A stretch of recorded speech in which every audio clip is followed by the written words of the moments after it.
5ನೇ ಅಭ್ಯರ್ಥಿ ನಾಮಪತ್ರ ಸಲ್ಲಿಕೆ ಆಗ್ತಿದ್ದಂತೆ ಅಡ್ಡ ಮತದಾನದ ಆತಂಕ ಕೂಡ ಶುರುವಾಗಿರುವಂತದ್ದು ಕಾಂಗ್ರೆಸ್ಗೆ. ಇದು ಮಾಸ್ಟರ್ ಪ್ಲಾನ್. ಇದೇ ಕಾರಣಕ್ಕಾಗಿ ಕಾಂಗ್ರೆಸ್ನ ನಾಯಕರಿಗೆ ಒಂದು ಆತಂಕ ಶುರುವಾಗಿದೆ. ಜೊತೆಗೆ ಶಾಸಕರನ್ನ ಹಿಡಿದಿಟ್ಕೋಬೇಕು ಅವರೀಗ. ಸಿಎಂ ಸಿದ್ದರಾಮಯ್ಯನವರು ಹಾಗೆ ಡಿಸಿಎಂ ಡಿಕೆ ಶಿವಕುಮಾರ್ ಅವರು ಇದೇ ವಿಚಾರಕ್ಕೆ ಸಂಬಂಧಪಟ್ಟಂತೆ ನಿನ್ನೆ ನಡೆದಂತಹ ಶಾಸಕಾಂಗ ಪಕ್ಷದ ಸಭೆಯಲ್ಲಿ ಚರ್ಚೆ ಮಾಡಿದ್ರು. ಅಡ್ಡ ಮತದಾನವಾಗದಂತೆ ಸಿಎಂ ಸಿದ್ದರಾಮಯ್ಯನವರು ಹಾಗೆ ಡಿಸಿಎಂ ಡಿಕೆ ಶಿವಕುಮಾರ್ ಅವರು ಎಚ್ಚರಿಕೆಯನ್ನು ಕೊಟ್ಟಿದ್ರು. ಯಾರು ಕೂಡ ಅಡ್ಡ ಮತದಾನವನ್ನ ಮಾಡಬಾರದು. ಚುನಾವಣೆಯಲ್ಲಿ ಕುಪೇಂದ್ರ ರೆಡ್ಡಿ 6ರಿಂದ 7 ಮತಗಳ ಹಿನ್ನಡೆ ಆಗುತ್ತೆ ಸದ್ಯದ ಲೆಕ್ಕಾಚಾರದ ಪ್ರಕಾರ.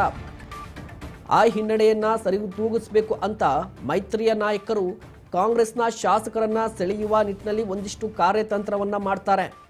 ಅವರ ಟಾರ್ಗೆಟ್ ಇರುವಂಥದ್ದು ಕಾಂಗ್ರೆಸ್ನ ಅಸಮಾಧಾನಿತ ಶಾಸಕರು. ಅವರನ್ನ ಸೆಳೆಯಬೇಕು ಅಂತ ಮಾಸ್ಟರ್ ಪ್ಲಾನ್ ಅನ್ನ ಹಾಕಿರುವಂಥದ್ದು.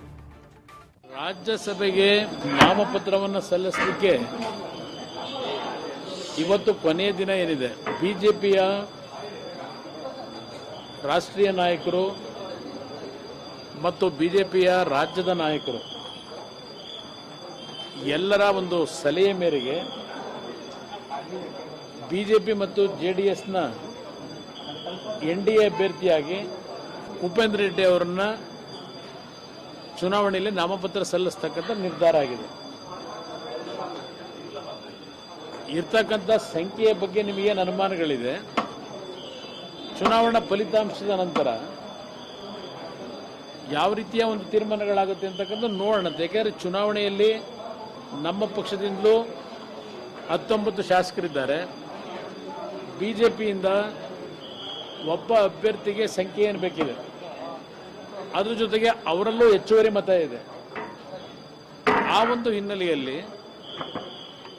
ವಿರೋಧ ಪಕ್ಷಗಳ ಮತಗಳು ರಾಜ್ಯಸಭೆಗೆ ನಾಮಪತ್ರವನ್ನು ಸಲ್ಲಿಸಲಿಕ್ಕೆ ಇವತ್ತು ಕೊನೆಯ ದಿನ ಏನಿದೆ. ಬಿಜೆಪಿಯ ರಾಷ್ಟ್ರೀಯ ನಾಯಕರು ಮತ್ತು ಬಿಜೆಪಿಯ ರಾಜ್ಯದ ನಾಯಕರು ಎಲ್ಲರ ಒಂದು ಸಲಹೆ ಮೇರೆಗೆ